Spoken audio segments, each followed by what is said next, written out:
The first murder in human history happened between two brothers, but hidden behind the story is another mystery people have argued about for thousands of years. If Adam and Eve were the first humans, then who did their sons marry? Were there other people outside of the garden? Was something left out of the Bible? Or does the answer reveal a darker and stranger beginning to humanity than most people realize? Tonight, we investigate one of the oldest mysteries in history. Welcome to A Veil of Crime. The book of Genesis is one of the oldest and most influential texts ever written.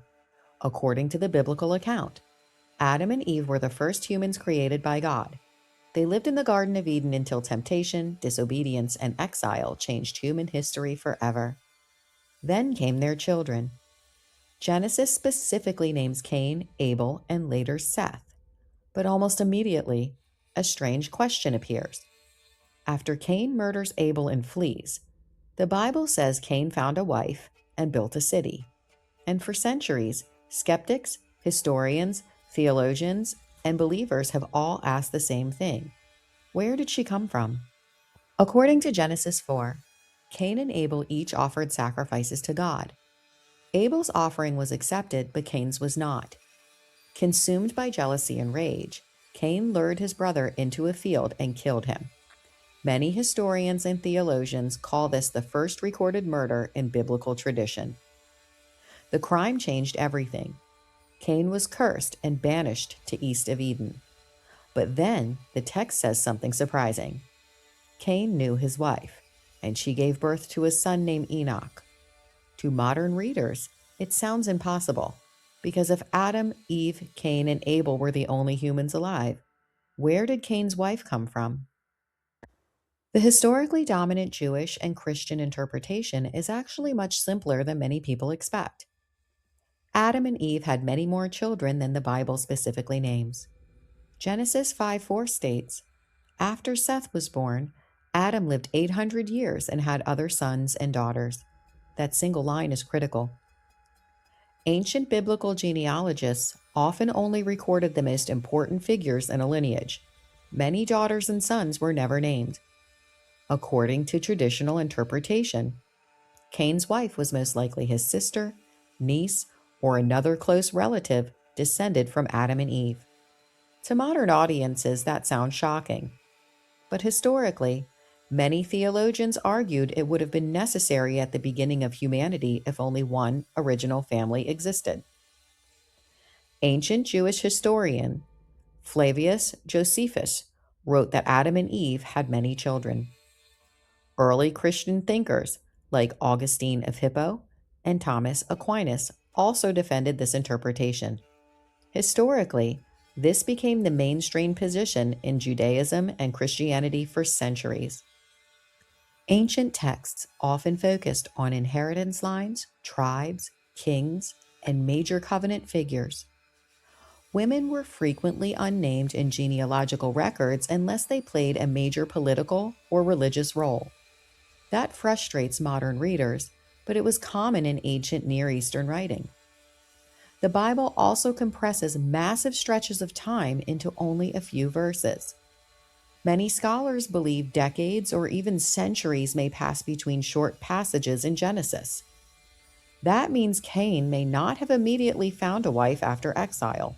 Large family groups may have already existed. Over time, another theory emerged. Some readers argued that there must have already been other humans outside of Eden. This idea appears in several later traditions and modern interpretations. People point to verses where Cain fears being killed by others after his exile. They also question how one family could immediately populate entire cities. But historically, most mainstream biblical scholars argue that Genesis text itself does not explicitly mention another human population. Instead, they interpret those passages as evidence Adam and Eve's descendants had already multiplied.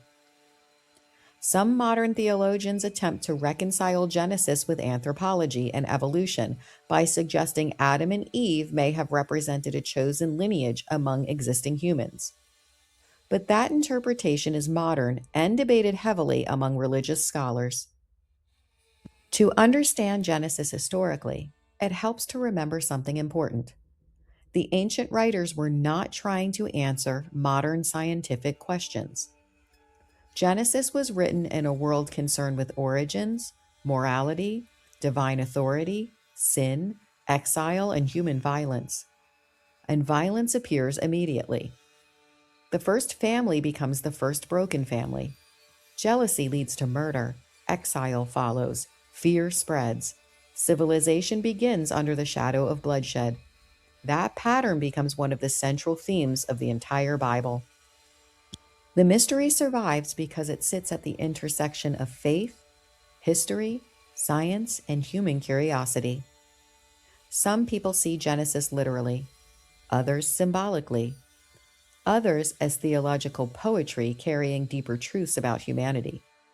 But regardless of interpretation, one thing is historically undeniable. For thousands of years, humans have wrestled with these same questions. Who were we? Where did we come from? And why does violence appear so early in every human story? The story of Adam and Eve isn't just about the beginning of humanity. It's about guilt, exile, family betrayal, fear, and the first recorded act of violence in biblical tradition. And hidden inside the ancient story is a mystery people are still debating thousands of years later. If you enjoyed this episode of A Veil of Crime, make sure to subscribe, leave a comment with your theory, and watch the next episode. And if you'd like to support the channel and help keep these stories alive, you can buy me a coffee through the link below. Until next time, some mysteries never stay buried.